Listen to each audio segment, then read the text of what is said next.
Des tentatives avortées à sauver le régime d'Ibeka en 2020 à l'affaire des mercenaires en passant par l'hébergement des opposants et autres fuyards maliens à son activisme contre le Mali au sein de la CEDEAO. Le président ivoirien Alassane Ouattara n'a cesse de poser des actes inamicaux et subversifs contre notre pays. Alassane Ouattara n'a jamais accepté la chute d'Ibeka. Il a donc utilisé tous les moyens en sa possession pour faire échec à la transition en cours, embargo, fermeture des frontières, financement des groupes hostiles à la transition, etc. Il continue encore avec cette énième tentative de déstabilisation.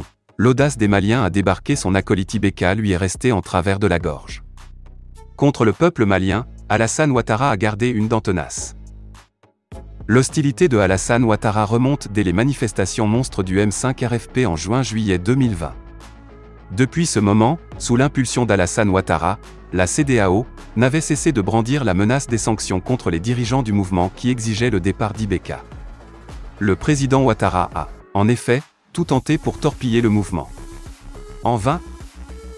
Alassane Ouattara et Ibeka avaient en commun d'être des présidents nommés par la France.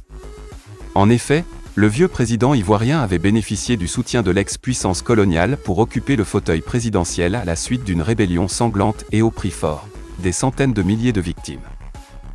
Pourtant, lors de la crise ivoirienne, les Maliens avaient pris fait et cause pour Alassane Ouattara, offrant notamment gîtes et couvercles à ses proches. N'ayant pas pu sauver Ibeka, le président ivoirien s'est alors échiné à poser des actes contre le Mali et nouveaux dirigeants du pays. Pour certains observateurs, ADO est tout simplement de Macron. Dans ce sens, la CEDEAO, sous l'impulsion de Alassane Dramane Ouattara, a pris une série de sanctions contre le Mali, le 9 janvier 2022, fermeture des frontières, gel des avoirs, rappel des ambassadeurs.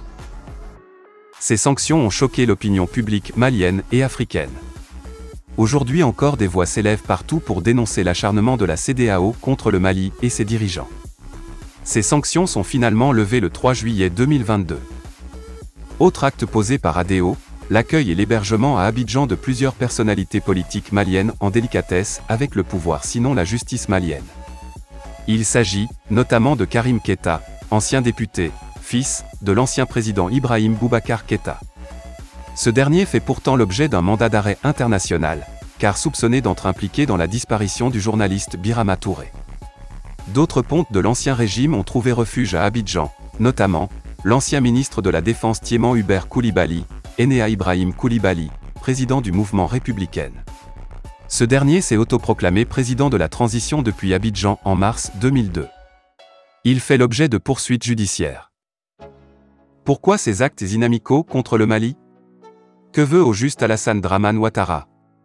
À quel jeu joue le vieux président qui, après tripatouillage de la constitution ivoirienne, est à son 3e mandat? Ce sont là des questions posées aujourd'hui au sein de l'opinion malienne.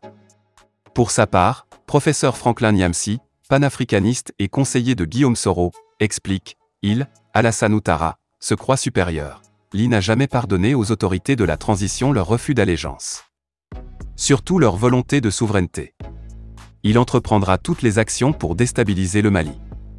Le professeur Niamsi ajoute, l'histoire Les 49 mercenaires révèle la vraie face de Ouattara, un dirigeant à la solde des impérialistes, prêt à tout pour assouvir sa soif de pouvoir et son affairisme effréné.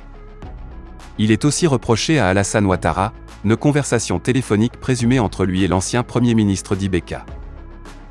Dans cet enregistrement de près de 5 minutes, on entend deux voix. Elle ressemble à celle de Boubou Cissé et du président ivoirien, Alassane Ouattara.